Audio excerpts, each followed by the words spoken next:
ಒಂದು ಮುಳ್ಳಿನ ಪೊದೆ ಕಂಡ್ರೆ ಹೆಂಗ್ ಕಾಣ್ತೀರ ಹೇಳ್ರಿ? ಹೆಂಗ್ ನೋಡ್ತೀರ ಅದನ್ನ? ಏನೋ ಒಂದು ವೇಸ್ಟ್ ಆಗಿ ಬಿದ್ದಿದೆ, ಇದು ಏನು ಉಪಯೋಗ? ಒಂದು ಬೆಂಕಿ ಹಾಕಿ ಸುಡ್ಲಿಕ್ಕೆ ಆಗತ್ತೆ ಅಷ್ಟೇ. ಇದರಿಂದ ಏನು ಉಪಯೋಗ ಇದೆ? ಈ ಮುಳ್ಳಿಂದ ನಾವು ಚುಚ್ಚಿಸ್ಕೋಬೇಕು ಹೊರತು ಏನು ಪ್ರಯೋಜನ ಇಲ್ಲ.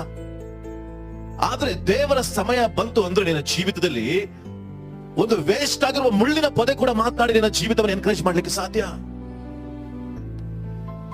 ನಾವು ನೀವು ನೆನೆಸ್ತೇವೆ, ಯಾವ್ದಾದ್ರು ಒಂದು ದೊಡ್ಡ ಪ್ರಾಫಿಟ್ ಬಂದು ದೊಡ್ಡ ಗಡ್ಡ ಇಟ್ಕೊಂಡು ಒಳ್ಳೆ ಕೋಟ್ ಹಾಕೊಂಡು ಬಂದು ಕೈ ಇಟ್ಟು ನಿನ್ನ ಸೇವೆಗೆ ಆರಿಸಿಕೊಂಡಿದ್ದಾನೆ ದೇವರು, ನಿನ್ನನ್ನು ಉಪಯೋಗಿಸ್ಕೊಳ್ತಾನೆ, ದೇವರು ನಿಮ್ಮನ್ನು ಆಶೀರ್ವದಿಸ್ತಾನೆ, ಹಲ್ಲೇಲೂಯಾ ಅಂತೀವಿ. ಆದ್ರೆ ದೇವರ ಸಮಯ ಬಂದಾಗ ಒಂದು ಸಣ್ಣ ವ್ಯಕ್ತಿ ಕೂಡ, ವೇಸ್ಟ್ ಆಗಿರುವ ವ್ಯಕ್ತಿ ಕೂಡ, ನಿನ್ನ ಮನೆಯಲ್ಲಿ ಉಪಯೋಗವಿಲ್ಲದ ವ್ಯಕ್ತಿ ಕೂಡ, ನಿನ್ನ ಮನೆಯಲ್ಲಿ ಯಾವ ವೇಸ್ಟ್ ಆಗಿದೆಯೋ ಆ ವ್ಯಕ್ತಿಗಳ ಮೂಲಕವಾಗಿ ದೇವರು ನಿನ್ನ ಜೀವಿತವನ್ನ ಫ್ಯೂಚರ್ ಅನ್ನ ಮಾತಾಡ್ಲಿಕ್ಕೆ ಆತನ ಶಕ್ತನಾಗಿದ್ದ.